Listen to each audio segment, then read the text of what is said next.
My question is about getting up to speed with a calling or purpose where it seems like there's more put in by your subconscious or contrast than you're putting in. So an example being how Esther came to Abraham, that was slowly revealed to her. It's not quite like that.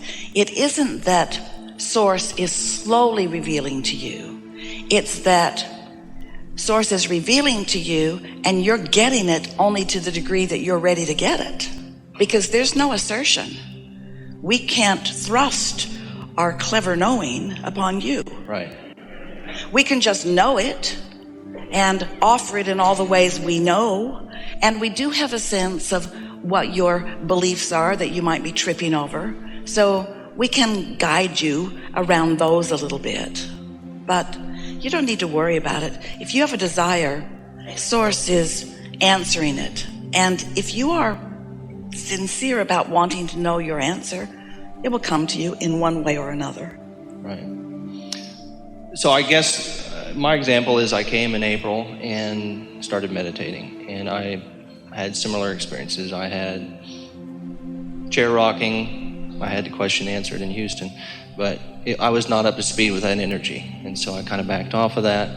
And so it's not like I have a calling to be a doctor, lawyer, accountant. It feels like there's a purpose not revealed to me, and I'm having to undo layers of an onion versus... That's really not how it is. So you're talking about a calling. So we want to explain what that calling that you're talking about is. You were Source energy before you came into this physical body. And yes, you had intentions.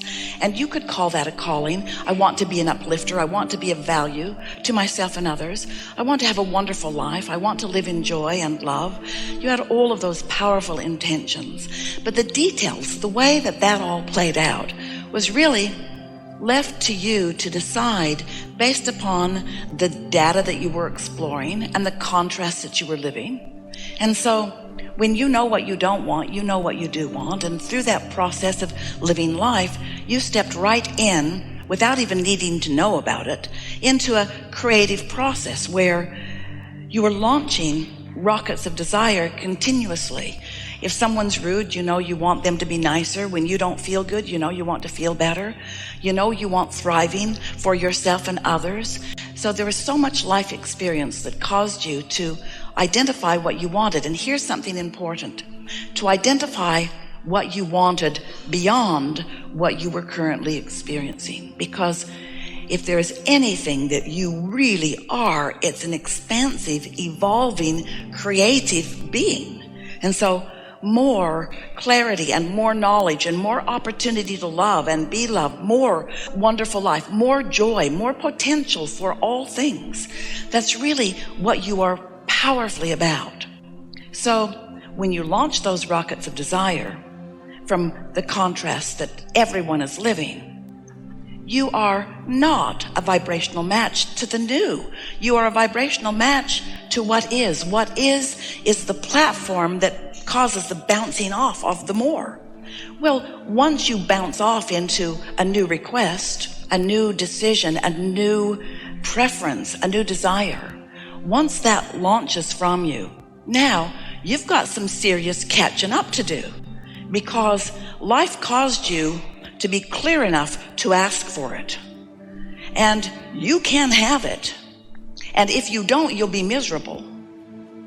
And the reason you'll be miserable, you and your human body will be miserable, is because when you ask, your inner being went where you ask and became what you ask for.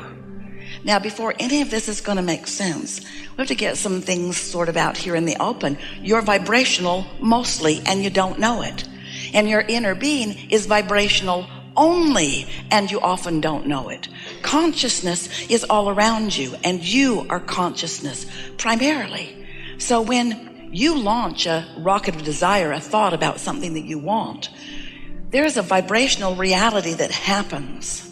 And since you are mostly vibration, if you don't catch up with that vibrational reality, because your inner being did immediately, then there's some vibrational separation within you, which equals your guidance system. When you feel negative emotion, it always means your inner being joined your new request. And all that has gathered the harmonic, cooperative components to it. And when you feel negative emotion, it means you are the exceptional holdout to that. And the reason that you often don't go right along with your own beliefs or with your own desires is because you have beliefs that contradict them. I can't do that. I'm not good at that. I've never done that. I don't know people who mostly do that. My mother might not like it if I do that. What would other people think if I do that? Or this is way too big. This is big, you know. It's too big for me. It's too much for me. I'm too humble to allow it. There are all kinds of things that you have come to believe. Remember, a belief is just a thought you continue to think. But it's also a thought that equals a vibration that is active. So an active vibration that feels like doubt because it contradicts your desire. So we can tell you all day long, you can be or do or have anything. But until you know that yourself, which takes some practice, because, dear friends, you've been practicing otherwise. And your thoughts are where you last left them. And so what happens that is so wonderful is that life causes you to launch desires. Whoops, didn't mean to do that because I don't believe it. Wish I could suck that back because I don't believe it. And the problem that you face is that your inner being does believe it, because your inner being knows about you. Your inner being knows your power and your value. And that's that calling that you were talking about. Your inner being knows it so well and is constantly calling you toward it. But sometimes it's awkward when the call is coming. Come over here, you brilliant one. No, I can't. I'm not brilliant. Come here, you wise and wonderful one, and experience all of this abundance that you are worthy of. No, I cannot do that because I've been taught that there is not spirituality and abundance in the same place. So it takes some letting go of beliefs that don't serve you in order to harmonize with the calling or the believing that your inner being has about you. And once you get the hang of that, you said something really pleasing to us. You said you've been meditating. And we like that because when you meditate, when you accomplish effective meditation, you quiet your mind. And when you quiet your mind, you stop the vibration temporarily of those hindering beliefs. And when you stop temporarily those hindering beliefs, your vibration rises to the equivalency of your inner being. And for that time, you know, you might not consciously be able to translate it into words. You might not be able to explain it, but you cease the doubting. You stop the contradiction and you allow yourself to abide in, to practice, to be enveloped in the vibration that your inner being holds for you. And if you do that for a little while,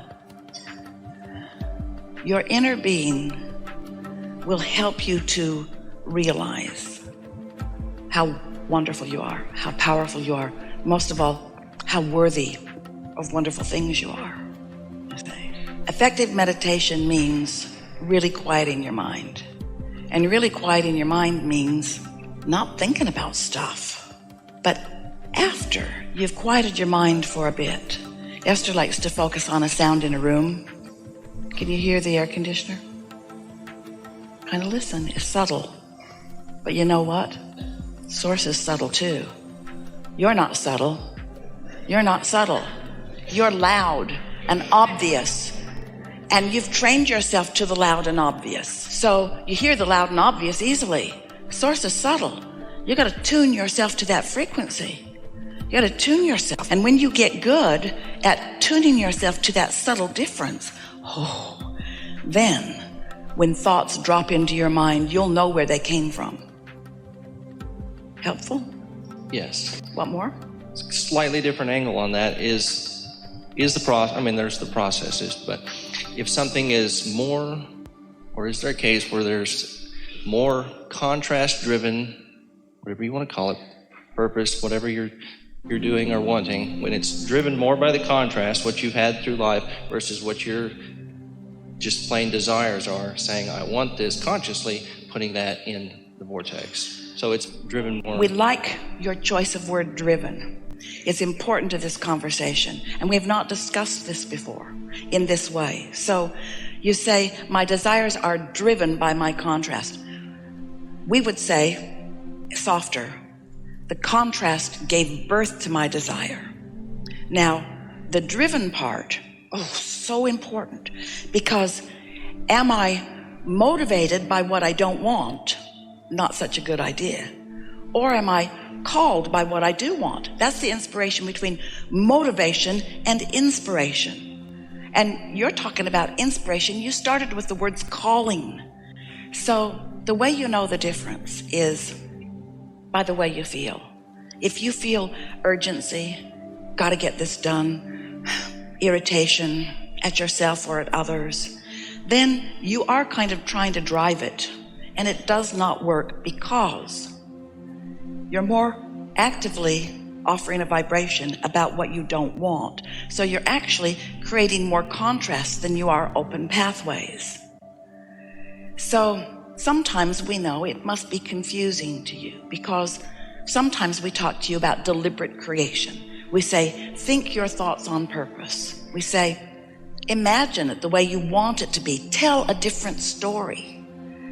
And then other times we say to you, just let it happen. Chill out. Quiet your mind. Let the inspiration come.